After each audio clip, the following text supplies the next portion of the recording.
We live in a culture that thrives off labeling. I mean, we love to just point fingers. We love to just, we're so quick to label or identify ourselves with a specific attachment style. See, I don't have a problem with labeling. I truly believe that attachment theories can be a great guiding tool for us to observe behaviors that do not align with our specific values. But I also believe that when we identify ourselves and when we identify others with a specific attachment style, we prevent ourselves from experiencing growth and experiencing compassion for others. If you attracted someone who is emotionally unavailable, it's easier for you to judge that person than to actually observe that person, listen to their story, and have compassion for them. See, society conditions us to quickly judge these people, but we can learn from these people. And in fact, I wouldn't be the woman that I am today if I never met these men. Have you ever found yourself attracting the same type of emotionally unavailable or emotionally distant partner or potential partner? In other words, what society calls or labels avoidant? I have many times, and I would be lying to you if I told you that I regret meeting these men. But the truth is, I am more grateful that I came across these men, and I'm grateful that I experienced what it was to experience contrast in my dating life. You see, in a society that thrives off labeling and being so quick to, identify people and themselves with specific attachment styles, I kind of don't like to identify myself with a specific attachment style, and I don't like to identify others with a specific attachment style. The truth is, someone who is a secure, attached style can also have behaviors, or in the future can also tend to have specific behaviors that trigger anxiety within them or trigger anxious attachment within them. I think that everyone tells you to avoid avoidance or avoid these type of individuals, but the truth of the matter is that I feel that these people are so needed, and they're really the individuals that invite transformation into our own lives. See, if I would have never met these avoidant, unavailable, emotionally unavailable men, then how would I have ever gotten back to myself?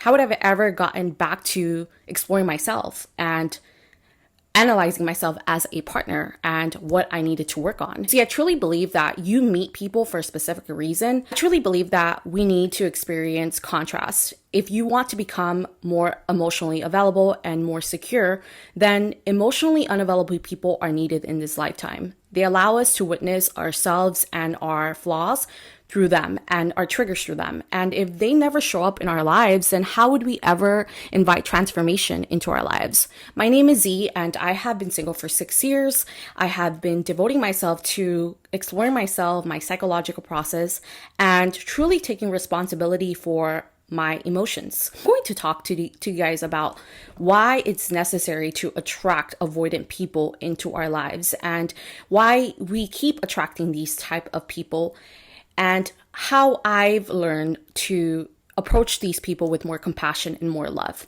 We live in a culture that thrives off labeling. I mean, we love to just point fingers. We love to just, we're so quick to label or identify ourselves with a specific attachment style. See, I don't have a problem with labeling. I truly believe that attachment theories can be a great guiding tool for us to observe behaviors that do not align with our specific values.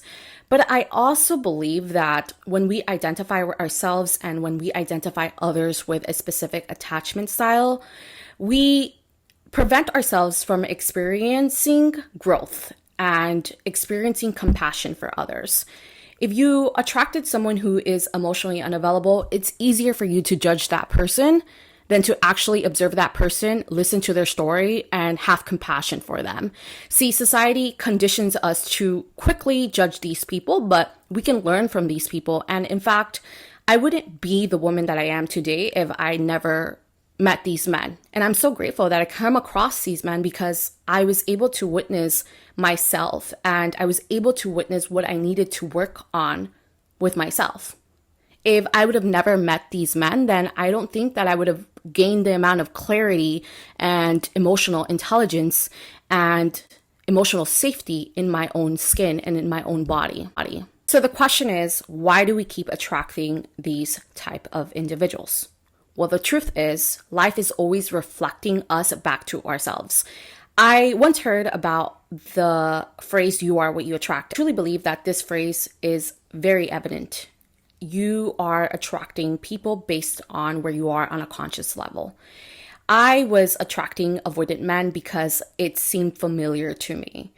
I myself was not emotionally available, and I kept attracting these men because they needed to reflect that back in me. This was a mirror and an experiment that life had to put me through. And I truly believe that if I did not see how these men were behaving, then I could have never actually looked at myself and take responsibility for why did I allow myself to be in this position? How did I get here is the question. And so by experiencing these type of, let's just say, painful experiences, I had to take responsibility for where the I was in my life and how the I was treating myself. This was very painful, but it was truly a big awakening to what do I really want for myself? And can I provide that emotional safety for myself? Why do I keep seeking that emotional safety in others? And all these questions started leading me to my childhood conditioning, started leading me to my limiting belief systems, started leading me to my nervous system. All of these questions led me to experience what I love to call contrast. And this also allowed me to experience unconditional love. It allowed me to stop judging others because they were not showing up the way I wanted them to show up. And it allowed me to actually have compassion for these people. I didn't want to be the type of person that just judged these people. I truly wanted to understand why these people were showing up and can I approach them with compassion instead of resentment and anger. You see, life keeps reflecting what you are through the individuals that you keep attracting. And this is so evident. Change your belief systems, change the way you see yourself, and you're going to start attracting a different type of person. Energy doesn't lie, and you will keep attracting the same type of person if you do not unveil, and you will keep attracting the same type of person unless you make a change within yourself. The minute you stop seeking others for emotional safety and you start to become your own support system, you're going to start attracting people that are going to mirror that love that you have to yourself effortlessly. I kept attracting the same type of avoidant men. And at that time, I didn't realize that I kept attracting a pattern in my life until one day I asked myself, why do I keep attracting this same type of person? And I actually started writing about every person that I had a sort of romantic encounter with. The beautiful thing about writing is that it allows you to see different perspectives than just thinking. If you are currently watching this video, I would love for you to all get a notebook and get a pen and start writing about every romantic experience that you've ever had. Start analyzing and detecting the pattern that you keep manifesting in your life. The problem isn't the person. The problem is the pattern that you keep manifesting. If you want others to show up vulnerably, be that person and show up vulnerably. If you want others to show up authentically, be that person. Show others that you are capable of showing up authentically, and others will mirror that back to you. Avoidant partners are not here to destroy your life or make you feel bad. They're actually here to make you confront a part of you that you haven't been able to confront. And unfortunately, I had to attract these people for me to realize that I was sort of abandoning myself for the last 16 years of my life, right?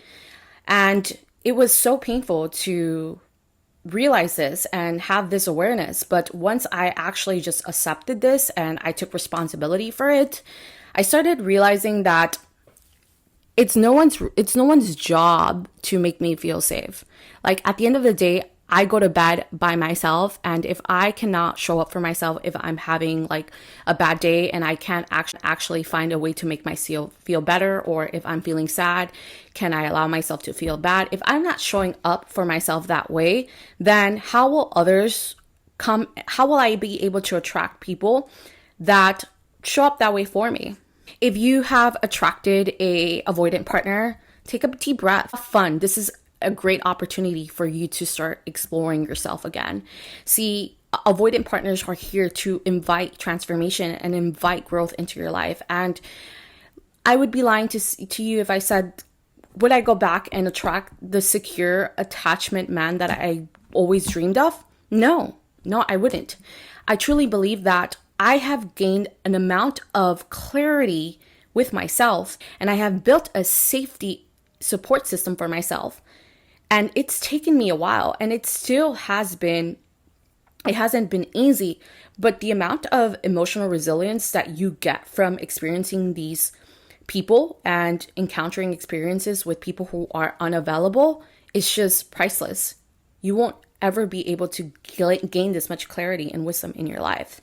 So before you go on labeling and identifying yourself as a specific theory or judging others for not being emotionally available, ask yourself, why do you keep attracting the same partner? And what have you been mirroring to the universe that you truly believe you deserve? It